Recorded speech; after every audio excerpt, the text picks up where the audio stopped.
الحمد لله رب العالمين، والصلاة والسلام على سيد الأنبياء والمرسلين وعلى آله وصحبه أجمعين، أما بعد. قال الله تبارك وتعالى في كلامه المجيد والفرقان الحميد: فأعوذ بالله من الشيطان الرجيم، بسم الله الرحمن الرحيم. حاضرین مجلس، نوجوان دوستوں اور بزرگوں، ہم اور آپ جس زمانے سے گزر رہے ہیں یہ زمانہ قرب قیامت کا زمانہ ہے، کیونکہ اللہ کے نبی صلی اللہ علیہ وسلم نے قیامت کے قائم ہونے کی جو نشانیاں بتائی تھی، بہت سی نشانیاں پوری ہو چکی ہیں۔ دیکھیے، قیامت کی جو نشانیاں ہیں وہ 3 طرح کی نشانیاں ہیں: علامات قریبہ، علامات بعیدہ اور علامات متوسطہ۔ سب سے پہلے میں آپ کو بتاتا ہوں علامات بعیدہ، یعنی وہ قیامت کی وہ نشانیاں، وہ علامات جو بہت پہلے پوری ہو چکی ہیں۔ ان میں سے سب سے بڑی علامت یہ ہے اللہ کے نبی صلی اللہ علیہ وسلم کا دنیا میں آنا، کیونکہ اللہ کے نبی کے بعد نہ تو کوئی نبی آئے گا اور نہ ہی کوئی دین آئے گا۔ اب اس کے بعد یہ دنیا فانی ہونی ہے، ختم ہونی ہے۔ اسی وجہ سے اللہ کے نبی صلی اللہ علیہ وسلم نے ارشاد فرمایا کہ قیامت میں اور مجھ میں اتنی دوری ہے زندگی کی 2 انگلیوں کی دوری۔ کہا نہیں، یہ دو انگلیوں کا اشارہ کیا اللہ کے نبی نے کہ مجھ میں اور قیامت میں اتنی دوری ہے، جیسے 2 انگلیوں کی دوری ہے، یعنی کہ میرے دنیا میں آنے کے بعد اب قیامت آئے گی، کیونکہ اللہ کے نبی صلی اللہ علیہ وسلم کے دنیا میں مبعوث ہونے کے بعد ہی قیامت کی علامات ظاہر ہوں گی۔ تو سب سے پہلی جو علامت ظاہر ہوئی اللہ کے نبی کا دنیا میں مبعوث ہونا۔ پھر اللہ کے نبی صلی اللہ علیہ وسلم نے بے شمار نشانیاں بتائی۔ ان نشانیوں میں سے ایک حدیث ہے، حذیفہ ابن الیمان اس کے راوی ہیں۔ حذیفہ ابن الیمان سے روایت مروی ہے، اس کے اندر 72 نشانیاں قیامت کے اللہ کے نبی صلی اللہ علیہ وسلم نے بتائی۔ تو ان 72 نشانیوں کو جب ہم پڑھتے ہیں تو صرف 5 بڑی علامات جو بالکل قریب میں جا کے پوری ہوں گی، قیامت کے بالکل قریب میں جا کے پوری ہوں گی، ان علامتوں کو چھوڑ کر باقی شروع کی اور بیچ کی ساری علامتیں پوری ہو چکی ہیں۔ تو اللہ کے نبی نے قیامت کی 3 طرح کی نشانیاں بتائی۔ اللہ کے نبی کا دنیا میں بروز ہونا، اس کے بعد قیامت کی آنی ہے، اور خود اللہ کے نبی نے کہا کہ میرے اور قیامت کے درمیان کتنی دوری ہے، جیسا کہ 2 انگلیوں کے درمیان دوری ہے، کیونکہ اب ظاہر سی بات ہے آخری پیغمبر کا پوری دنیا انتظار کر رہی تھی، آخری پیغمبر آ گئے۔ آخری پیغمبر کے بعد نہ تو کوئی پیغمبر آئے گا، نہ تو کوئی دین آئے گا، نہ تو کوئی کتاب آئے گی، نہ ہی کوئی شریعت آئے گی۔ اب اس کے بعد دنیا میں قیامت کی آنی ہے۔ تو اللہ کے نبی نے پھر سارے حالات اس امت کے سامنے رکھے، سارے فتنوں کا ذکر اللہ کے نبی نے کیا، تاکہ ہر آنے والے فتنے کو ہم پہچان سکیں۔ آپ قرآن چاہیے نبی کریم صلی اللہ علیہ وسلم کی عظمت پر کہ انہوں نے ایک فتنے کا تذکرہ کر دیا، ایک نشانی کا تذکرہ کر دیا، ایک علامت کا ذکر کر دیا، تاکہ امت کے لوگ غافل نہ ہو جائیں اور ایسا پتہ ہی نہ لگتا کہ جی ہمیں تو پتہ ہی نہیں چلا، ہمیں تو پتہ ہی نہیں چلا۔ ایک چیز اللہ کے نبی نے واضح کر دی، اور ایسا محسوس ہوتا ہے کہ جب ہم ان نشانیوں کو پڑھتے ہیں تو ایسا محسوس ہوتا ہے کہ اللہ کے نبی صلی اللہ علیہ وسلم وہ ساری چیزیں اپنی آنکھوں سے دیکھ رہے ہیں، الفاظ ثابت آ رہے ہیں، ایک چیز سچ ثابت ہو رہی ہے۔ تو قیامت کی علامات جن کو کہتے ہیں علامات بعیدہ، وہ بہت پہلے پوری ہو چکی ہیں۔ ان میں سے 2-4 کا تذکرہ میں آپ کے سامنے کرتا ہوں۔ ایک علامت اللہ کے نبی صلی اللہ علیہ وسلم نے یہ بیان کی تھی کہ حجاز مقدس سے آگ بھڑکے گی، عرب کی سرزمین سے آگ بھڑکے گی اور اتنی خطرناک آگ بھڑکے گی کہ اس کی روشنی کتنی ہوگی کہ حجاز سے جو عراق ہے کافی دوری پر ہے، اور عراق کا ایک شہر ہے بصرہ ہے، ایک بصرہ ہے، ایک کوفہ ہے، بہت سارے شہر ہیں۔ تو انہوں نے اللہ کے نبی شاہ فرمایا کہ جب حجاز میں آگ بھڑکے گی تو بصرہ کے اونٹوں کی گردنیں روشن ہو جائیں گی۔ حافظ ابن کثیر جن کی کتاب ہے البدایہ والنہایہ، یہ تاریخ کی بڑی معتبر کتاب ہے اور آج سے تقریباً 700 سال پہلے یہ کتاب لکھی گئی تھی، اور اللہ کے نبی صلی اللہ علیہ وسلم کے زمانے کے بعد ایک زمانہ ایسا ہے کہ یہ آگ بھڑکی اور اس درجے بھری 1 مہینے تک یہ آگ جلتی رہی۔ مدینے کے لوگوں کا یہ بیان ہے کہ ہم رات میں اتنی روشنی ہوتی تھی کہ ہم اپنے سارے کام کاج کر لیتے تھے۔ یعنی مدینے کے باہر وہ آگ اتنی روشن تھی، اتنی بھڑک رہی تھی کہ اس کی روشنی اتنی پھیلی ہوئی تھی کہ پورے مدینے کے لوگ یہ کہتے ہیں کہ ہم اس آگ کی روشنی میں رات میں اپنے سارے کام کاج کر لیتے تھے، ہمیں کیا ہے کسی طرح کی روشنی کی ضرورت نہیں پڑتی۔ اور اس آگ کی خصوصیت دیکھیے، وہ آگ پتھروں کو جلا کر موم کر دیتی ہے، پہاڑوں کو موم کر دیا اس کو جلا کر، لیکن جو درخت ہوتے تھے، پیڑ ہوتے تھے، ان کا کچھ نہیں تھا، درخت ویسے ہرے کے ہرے پائے، پہاڑوں کو پتھروں کو پگھلا کر موم کر دیتی۔ اسی طریقے سے اس آگ سے مدینے والوں کو کوئی نقصان نہیں ہوا، جو مدینے کے لیے اللہ کے نبی صلی اللہ علیہ وسلم کی دعائیں، نبی کا مسکن ہے مدینہ، 10,000 صحابہ کا مقبر ہے مدینہ، 10,000 صحابہ کی قبریں ہیں جنت البقیع کے اندر۔ تو وہاں کے لوگوں کا بیان یہ ہے کہ وہ آگ اپنی شدت پر تھی، اب لگانے کی اتنی شدت پر آگ ہوتی، کئی 100 کلومیٹر تک اس آگ کی روشنی سے فائدہ اٹھا رہے تھے۔ عراق کے لوگ بھی اس آگ کی روشنی سے فائدہ اٹھا رہے تھے۔ اتنی زبردست آگ تھی جس نے بڑے بڑے کئی کلومیٹر کے پہاڑوں کو بنا کر کیا ہے چلا کر کوئلہ کر دیا، موم کر دیا۔ لیکن اس آگ سے اسے ادھر سے جو ہوا آتی تھی مدینے کی طرف، وہ ٹھنڈی ہوائیں، یعنی گرم ہوائیں آتی تھی آگ کی طرف سے، لیکن مدینے کی طرف جب ہوائیں چلتی تھی تو مدینے کی طرف ٹھنڈی ہوائیں آتی۔ جب آگ بڑھتے مدینے پر پہنچی تو مدینے کا جو حدود حرم ہے، جس طریقے سے مکے کا حدود حرم ہے 60 کلومیٹر کا جو دائرہ ہے وہ حدود حرم کہلاتا ہے۔ اللہ کے نبی اس کا حد بتائی ہے کہ یہاں سے حدود حرم شروع ہے۔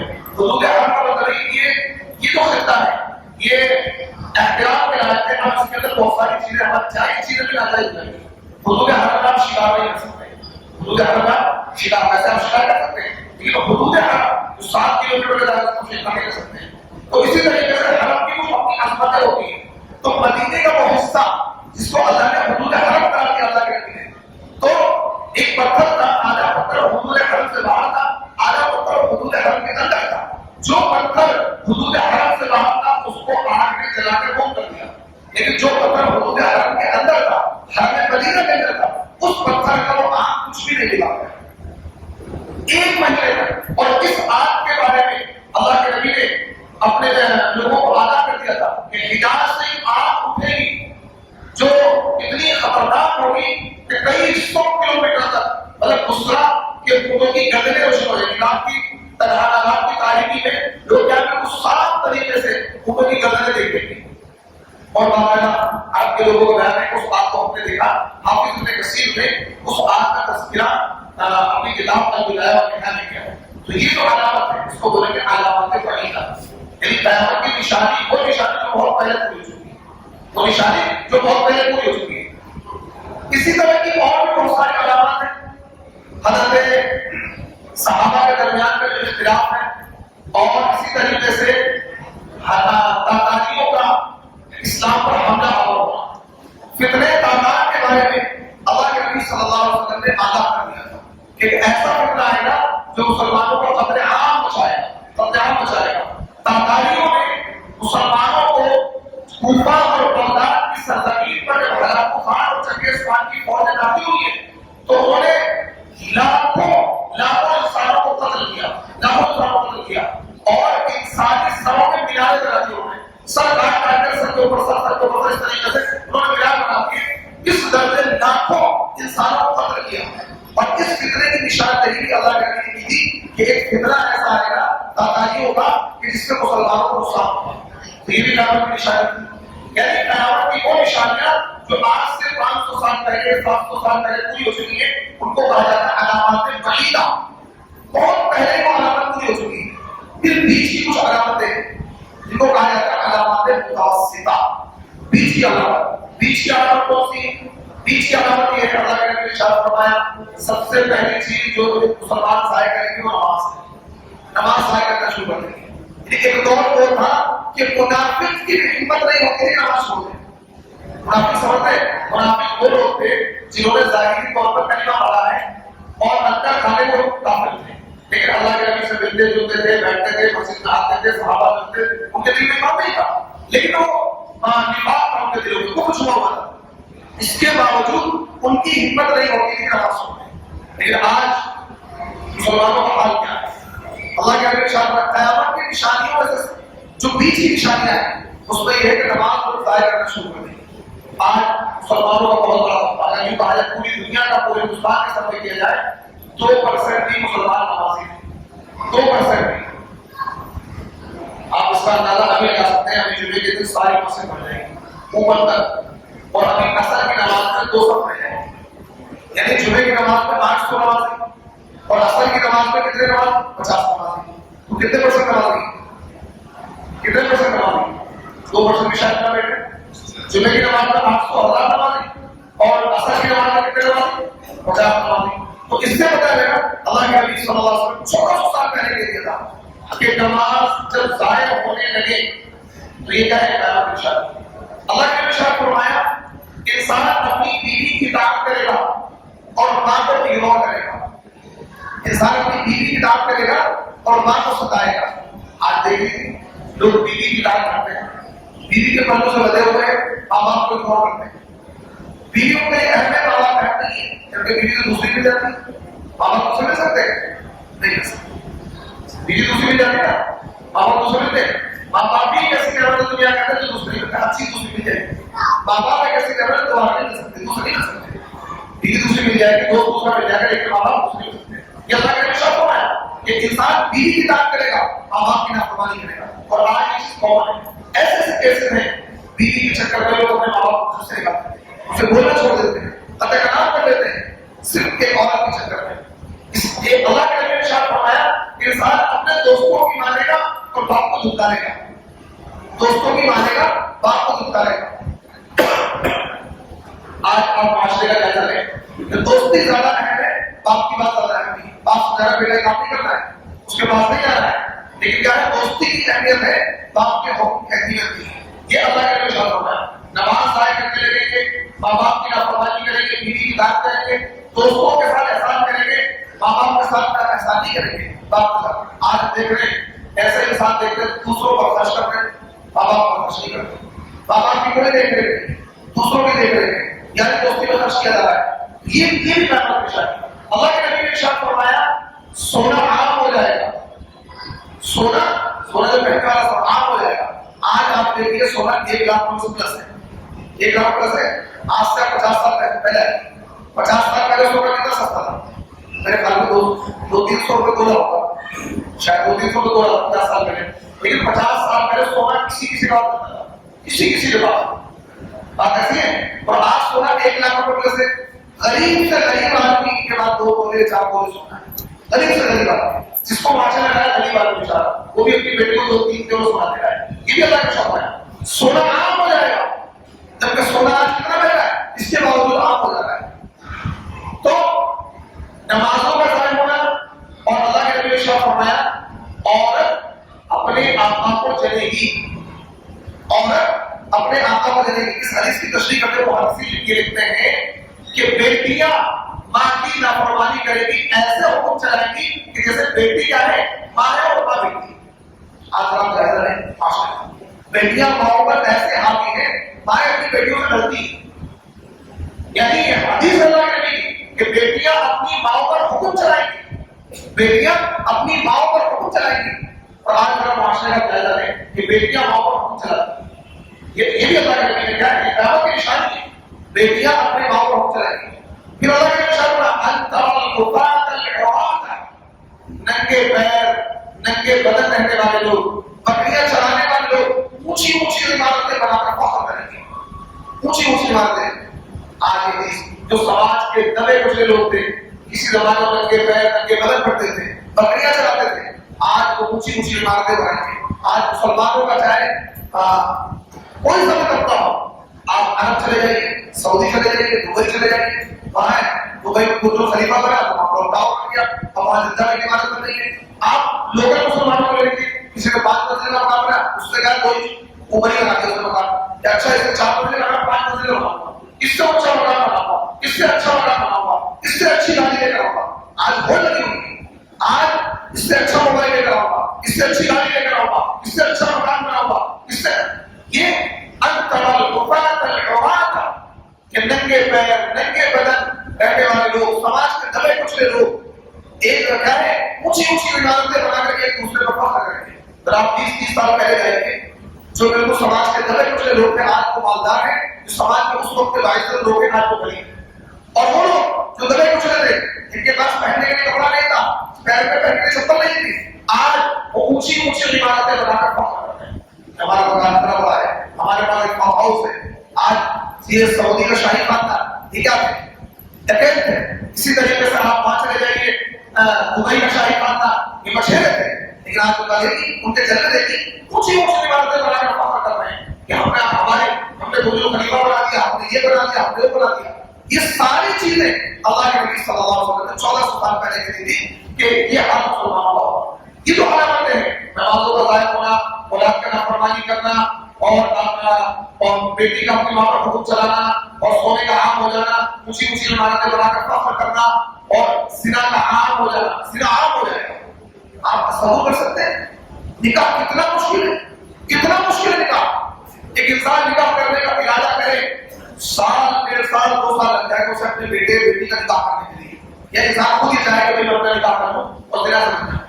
سال 2 سال لگ جائیں گے نکاح کرنے کے لیے، اسے لاکھوں روپے چاہیے، اور زنا کرنے کے لیے کچھ نہیں چاہیے. زنا کرنے کا انسان ارادہ کرے، صبح ارادہ کرے، شام کو شاید میں زیادہ بول رہا ہوں، نوجوان لڑکے زیادہ سمجھتے ہوتے 12 بجے ارادہ کرے، 1 بجے زنا کر لیں. ایسے اتنے اسباب مہیا ہو گئے، یعنی 1 گھنٹے میں اگر زنا کریے اس کے لیے کیا ہے دروازے کھلے ملیں گے. لیکن اگر وہ سوچے میں نکاح کر لوں، نکاح کے لیے کیا ہے ابھی لڑکی کو دیکھیں گے، لڑکے کو دیکھیں گے، اس کے گھر کو دیکھیں گے، کاروبار کو دیکھیں گے، پھر اپنی خوبیاں دیکھنے آئیں گی، پھر خالائیں دیکھنے آئیں گی، پھر پڑوسی دیکھنے آئیں گے، پھر رشتہ دیکھنے آئیں گے، پھر اس کے بعد کیا ہے انگوٹھی پہنائی ہوگی، پھر گود پہنائی ہوگی، پھر چوڑی پہنائی ہوگی، پھر فلانا ہوگا، پھر ڈھماکا ہوگا، پھر یہ ہوگا، پھر یہ ہوگا. ابھی تک کیا ہے نکاح کا نمبر آئے نہیں تھا، 2 سال نمبر خرچ ہو چکے ہیں. ابھی نکاح کا نمبر نہیں آیا، ابھی نکاح کا نمبر نہیں آیا، 2 سال نمبر خرچ ہو چکے ہیں. پھر نکاح ہوگا. بھائی نکاح کا مقصد کیا ہے؟ مقصد بھول گیا. نکاح کو سیلیبریشن نہیں ہے، نکاح عبادت ہے. نکاح سیلیبریشن نہیں ہے، نکاح عبادت ہے. نکاح خواہش کو پورا کرنے کا ایک جائز راستہ اللہ نے بتایا ہے. اللہ نے مرد کو پیدا کیا، عورت کو پیدا کیا، مرد کے اندر خواہش رکھی، عورت کے اندر خواہش رکھی. اس خواہش کو پورا کرنے کا آسان ذریعہ اللہ نے نکاح بنا دیا کہ نکاح کرو، خواہش پوری کرو. زنا میں خواہش پوری ہوگی، لیکن زنا اللہ کے قانون سے ہٹ کر ہوتا ہے. نکاح کیا ہوتا ہے؟ اللہ کے قانون کے مطابق ہوتا ہے. آپ نکاح کر کے وہی کام کریں گے، حلال ہے، ثواب کا کام ہے. بغیر نکاح کے کریں گے زنا ہے اور اللہ کے عذاب کو مستحق بنیں گے. تو آپ نے اس نکاح کو سیلیبریشن سمجھ کر، اپنے اسٹیٹس سمجھ کر، اپنا مقام سمجھ کر، اپنی عزت سمجھ کر نہیں کی. بھائی میں مالدار آدمی ہوں، میں چھوٹا بڑا بچہ کیسے کروں؟ میں مالدار آدمی ہوں، میں بستی میں نکاح کر لوں؟ میں تو کسی اچھے سے فارم ہاؤس میں نکاح کروں گا، میری عزت پر آ جائے گی، میری کیا ہے میری عزت کم ہو جائے گی. لیکن جب اللہ کی عدالت کا حشر کے میدان میں ڈٹ بجے گا، اس وقت کوئی بچانے والا نہیں. جب ڈٹ بجے گا نا، 10 لاکھ ہو جاتی ہے چیزیں. ابھی مسجد مدرسے کی بات آ جائے تو 10 روپے کے لیے گردن جھک جاتی ہے. 10 روپے کے لیے، صرف 10 روپے کا نوٹ، 10 روپے کی نوٹ بات کرو تو گردنیں جھک جاتی ہے. 6 گردن سے قدر نہیں ملاتے کہ 10 روپے دینے پڑیں گے. اور ابھی شادی کی بات آ جائے 10 لاکھ روپے مسلمان خرچ کرتا ہے. غریب سے غریب آدمی 5 لاکھ روپے 4 لاکھ روپے خرچ کرتا ہے. مسلمان یہ غیبت کی نشانی ہے. اللہ کے نبی شاہ زنا عام ہو جائے گا. اللہ کے کیا شرط ہے؟ زنا عام ہو جائے گا، اور بے پردگی بے حیائی عام ہو جائے گی. اور اللہ کے نبی نے ارشاد فرمایا کہ عورتیں لباس پہننے کے باوجود ننگی ہوں گی. عورتیں لباس پہننے کے باوجود ننگی ہوگی. کیا مطلب حدیث کا؟ حدیث کا مطلب علماء نے یہ لکھا ہے یا تو اتنا ٹائٹ لباس پہنے گی کہ سارا جسم نظر آ رہا ہوگا، یا اتنا باریک لباس پہنے گی کہ اندر سے سارا جسم جھلک رہا ہوگا. آج دونوں ہی چیزیں ہیں، لباس باریک بھی اور ٹائٹ بھی. برقع پردے کے لیے بنا تھا، برقع پردے کے لیے بنا تھا، لیکن آپ جب مارکیٹ میں نکلیں گے تو آپ دیکھیں برقع کیا ہے، سوٹ 200 روپے کا، برقع 2000 روپے کا. سوٹ 200 روپے کا اندر اور برقع 2000 روپے کا، بڑا چکس پٹا تو ٹائٹ. بھائی برقع اس لیے تھا کہ یہ پتہ نہ لگے کہ اندر عورت موٹی ہے، پتلی ہے، بوڑھی ہے، جوان ہے، پتہ نہ لگے. لیکن آپ اس برقعے سے اندازہ لگا لیں گے کہ جسم کی حیثیت کیا ہے، حقیقت کیا ہے. پورا جسم کے اعضاء بناوٹ سب نظر آ جائے گی. یہ اللہ کے نبی ارشاد فرمایا عورتیں لباس پہننے کے باوجود ننگی ہوگی. یہ قیامت کی نشانی ہے. اب ذرا یہ جو علامتیں میں بیان کر رہا ہوں، آپ کے علامتوں پر سماج میں دیکھیں، معاشرے میں دیکھیں، کیا یہ علامتیں 100% پوری ہو رہی نہیں ہو رہی؟ بتائیے ذرا. اللہ کے نبی نے 1400 سال پہلے ایسا لگتا ہے اللہ کے نبی اس زمانے کو اپنی آنکھوں سے دیکھ رہے ہیں. پھر اللہ کے نبی نے ارشاد فرمایا، بخاری شریف کی روایت ہے، اذا وصل الامر الى غیر اہلہ فانتظر الساعہ، کہ جب نااہل لوگوں کو سرداری سونپ دی جائے، نااہل لوگوں کو سرداری سونپ دی جائے تو پھر تم قیامت کا انتظار کرنا، پھر تم قیامت کا انتظار کرنا. آج دنیا کے حکمراں کیسے لوگ بنے ہوئے ہیں، محلے کے ذمہ دار کیسے لوگ بنے ہوئے ہیں، برادری کے ذمہ دار کیسے لوگ بنے ہوئے ہیں. جو سب سے زیادہ خائن، بد کردار، بدتمیز ہوگا، لوگ اس کو کیا ذمہ دار مانتے ہیں. آپ ٹھیک رہے گا، یہ آدمی کا دبا یہ ٹھیک رہے گا. نیک آدمی بول رہا ہے، نیک آدمی ہے، نمازی ہے، پرہیزگار ہے، شریف آدمی ہے، باپدار ہے، اس کو مسجد کا ذمہ دار بناؤ، اس کو کیا ہے محلے کا ذمہ دار بناؤ. نہیں، کیا مطلب آدمی اس کی کھانے میں اچھی سیٹنگ ہے، اس کی کیا ہے وہی وہاں کا دلال ہے، اور یہ کیا ہے سارے دن بن جاتا ہے. اس کو بناؤ برادری کا صدر، اس کو بناؤ محلے کا چودھری. آج الیکشن میں جن لوگوں کو جتایا جاتا ہے کون لوگ ہوتے ہیں؟ سب طرف لوگ ہوتے ہیں. آج پوری دنیا میں حکمران کرتا ہے، پوری دنیا کا کہنے کو 57-58 مسلم کنٹری ہے. یہ ماشاء اللہ ایک کو چھوڑنا، ایک آپ کو چھوڑ کر نیک لوگ. آپ کے پڑوس میں ایک ملک ایسا ہے جہاں نیک لوگ ہیں، سب دانی ٹوپی والے، ماشاء اللہ پگڑی والے، نیک لوگ، سارے سب نیک لوگ ہیں، اللہ والے لوگ ہیں، حکومت ہیں. آپ دیکھو دونوں ترقی کر رہے ہیں، اور اس ملک کی کرنسی انڈیا کی کرنسی کافی آگے بڑھ رہے ہیں، ترقی کر رہے ہیں، نیک لوگ ہیں، اللہ والے لوگ ہیں. تو اس ملک کے بارے میں اللہ کے نبی نے کہا تھا خراسان سے کالے جھنڈے والے آئیں گے جو امام مہدی کی مدد کریں گے. تو ایک آدھ ملک کو چھوڑ کر سارے ملکوں کا جائزہ لیں گے تو بالکل رذیل ترین لوگ ہوں گے، گندے لوگ ہوں گے، وہ قوم کے سردار بنے ہوئے ہیں. جو کرپٹ لوگ ہوں گے وہ قوم کے سردار بنے ہوئے ہیں. اللہ کے نبی نے 1400 سال پہلے بات کہی تھی، اذا وصل الامر الى غیر اہلہ فانتظر. جو نااہل لوگ ہیں، عہدے کا ذمہ داری کا وہ انسان اہل ہوتا ہے جو نیک ہو، امانتدار ہو، تقوی والا ہو، پرہیزگار ہو، اس کے اندر علم ہو، صلاحیت ہو. کوئی بھی عہدہ، کوئی بھی ذمہ داری ایسے انسان کو دی جائے جس کے اندر کوالٹی ہو، صلاحیتیں ہو، علم ہو، عمل ہو، تقوی ہو، پرہیزگاری ہو. لیکن آج عہدوں کے لیے علم، عمل، تقوی، پرہیزگاری میٹر نہیں کرتا ہے، مال میٹر کرتا ہے، بدمعاشی میٹر کرتی ہے، بدتمیزی میٹر کرتی ہے. یہ ساری چیزیں ہیں. یہ علامات کی پوری ہو چکی ہے. اس طرح کی آپ کو تقریباً 67 علامتیں ہیں جو پوری ہو چکی ہیں. 5 علامتیں جو ہیں جن کو کہا جاتا ہے علامات قریبہ، بالکل قیامت کے قریب میں پوری ہوگی. ان میں سے سب سے پہلی جو علامت ظاہر ہوگی امام مہدی کا ظہور ہے. کون سا ہے؟ امام مہدی کا ظہور ہے. امام مہدی کے ظہور کے 7ویں سال میں دجال کا خروج ہوگا. یہ دوسری علامت ہے. دجال کے خروج کے بعد میں دجال کا جو زمانہ ہے 40 دن حدیث کے اکارڈنگ، لیکن وہ 40 دن ایسے نہیں ہے نارمل.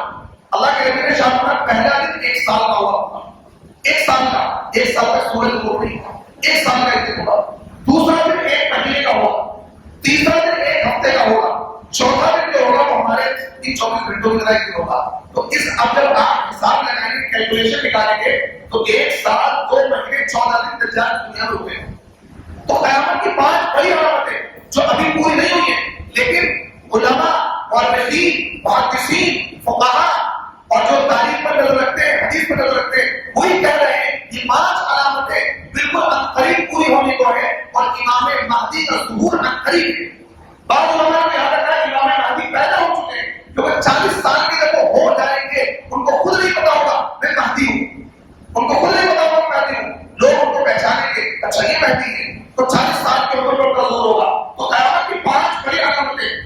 سب سے پہلے امام مہدی کا ظہور ہوگا، اس کے بعد دجال کا خروج ہوگا، اس کے بعد حضرت عیسیٰ کا نزول ہوگا آسمان سے نازل ہو کر دجال کو قتل کرنے کے لیے۔ حضرت عیسیٰ کے نزول کے بعد دجال کے قتل کے بعد ایک فتنہ اور اٹھے گا جس کو کہتے ہیں یاجوج ماجوج۔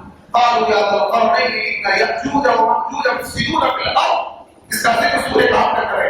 یاجوج ماجوج کے ختم ہونے کے بعد ایک علامت جو بالکل لاسٹ کی علامت ظاہر ہوگی، سورج مغرب سے نکلے گا۔ ابھی سورج کہاں سے نکلتا ہے؟ مشرق سے نکلتا ہے اور مغرب میں چھپتا ہے۔ ایک بالکل لاسٹ کی جو علامت ہے وہ سورج کہاں سے نکلے گا؟ مغرب سے نکلے گا اور مشرق میں جا کے چھپ جائے گا۔ یہ بالکل لاسٹ علامت ہوگی۔ اب اس کے بعد قیامت ان قریب آ جائے گی اور اس کے بعد حضرت عیسیٰ کا انتقال ہو جائے گا۔ حدیث کے اکارڈنگ 120 سال دنیا قائم رہے گی اور اس کے بعد دنیا فنا ہو جائے گی۔